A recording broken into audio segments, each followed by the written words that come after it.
Hello everyone. These are second videos in English on my channel, and as you could see from the cover and title of the video, this is an interview with Tobias Ederson, the developer of Rushaug Feline Warfare. For the voice acting in English, I took voice of the announcer, and voices acting in Russian I called my friend. I think this is all the information you need to know. Well, we're getting started.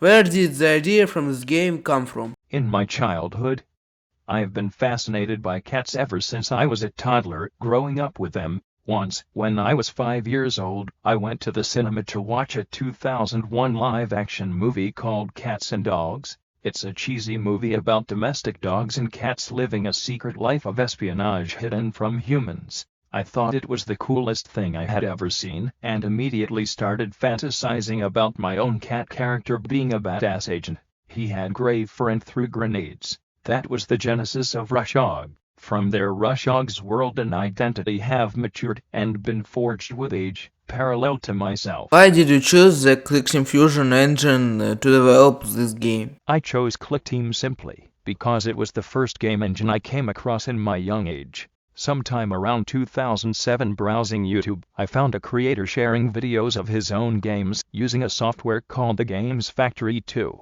This was one of ClickTeam's earlier tools. I was instantly intrigued.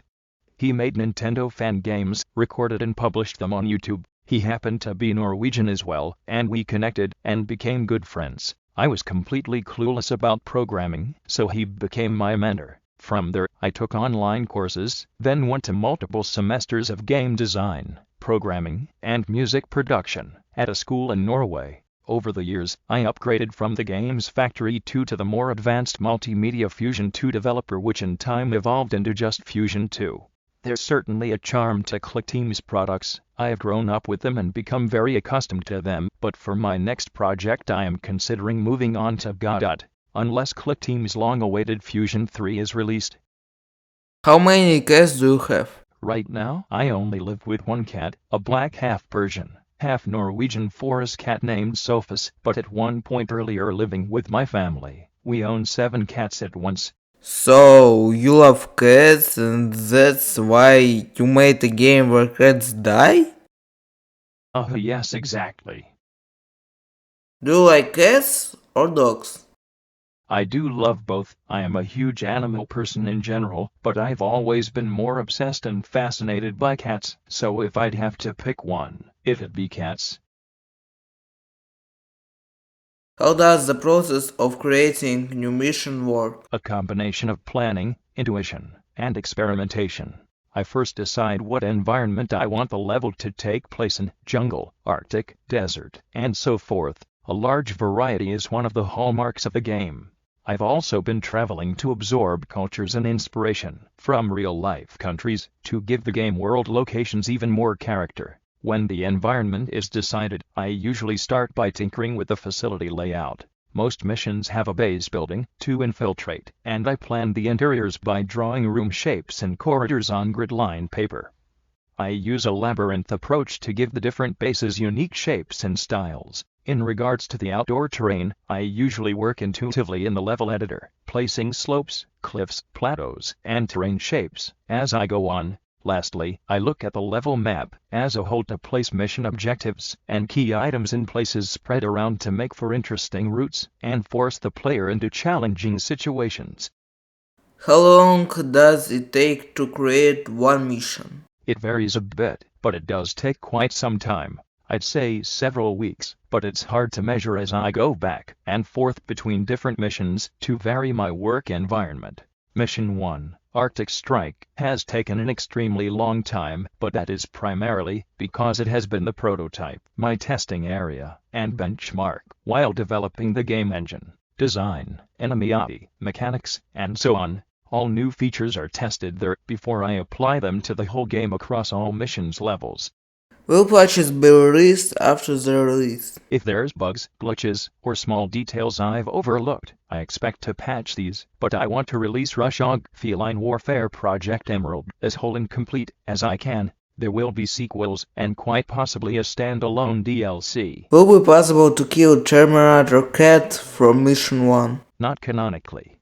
Crinkle has a plot in the story. I won't reveal what happens to him, Would there be any coordination changes in the already completed mission, like 1 and 2? If you mean by coordination, the placement of key items to progress the level, yes. For example, as of now, the only way to progress the mission is to use the drone to collect keycard level 2. This will be changed, as the drone will be unique to the character Rex in a future update, so there needs to be another way to progress without using the drone. I am also experimenting with non-linear events that change the dynamic of the level, such as Crinkle sabotaging an elevator, so you need to find an alternate route. As for Mission 2, it is still in the development stage, so there can be huge changes in object placements there. Do you have a team, and if so, what do you think of it? I'm a one-man army solo dev operation. Rushaug is very personal to me. It started as a passion project and will end as a passion project. This is my artistic expression. Working alone has pros and cons. The most obvious pro is the total creative control. The most obvious con is the overwhelming amount of work put on one person. This is a large-scale project, which is why things take a very long time. I may consider working with others on future projects, but that is not a topic of discussion now. What are the overall plans for this game? First of all, finish it. Make the game as fun and replayable as possible. When will there be an approximate release? The game release has experienced delays many times now, but hopefully around autumn this year. I cannot name a date or month yet. The time frame is largely unpredictable due to working alone and managing my own situation. I emphasize that I will not compromise on quality for an earlier release. Do you have a game development plan? Starting as a hobby and a passion project, I had no formal plan to begin with. I worked on it at my own leisure and did so for a long time until it started to form into something substantial. From the role of a producer, I have not been very organized from the start, but I've adapted more and more professional habits, structuring workload, work times, prioritizing what needs work, etc., as I've developed myself as a game developer. Being approved by Steam and Nintendo, and going to game dev school have made me more serious and structured. I still do not have any publishers to adhere to, so I have all the time I need to develop and polish Rushaug, but I do make it a priority to release within a reasonable time frame. What advice can you give to newer players in game development? Start with a small polished game. This is an extremely valuable experience, especially before initiating a larger project. The largest pitfall for developers is not finishing the project they start, usually because the project is too ambitious. I have heard this time and time again from other experienced developers, and I know the planning and production schedule for Rushaug would have been a lot more structured if I did so myself. I do not want to give up, but I've considered pausing the project multiple times to make a smaller one for the sake of learning. Rushaug have come so far now that I might as well finish it before starting anything else. How are you? I am surviving. I have been burnt out many times working on this large-scale project for so long, but I am experiencing a boost in morale and energy every time the game enters a new stage. I just released a new game trailer that I've been planning for a long time now, alongside development. It was a huge milestone.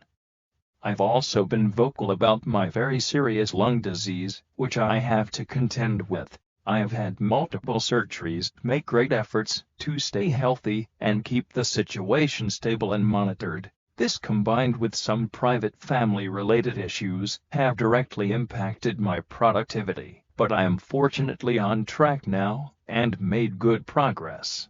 I need a little break now soon though. The video is nearing its end, but don't leave. Subscribe to the Game Joe page, I publish some stuff there. All bye.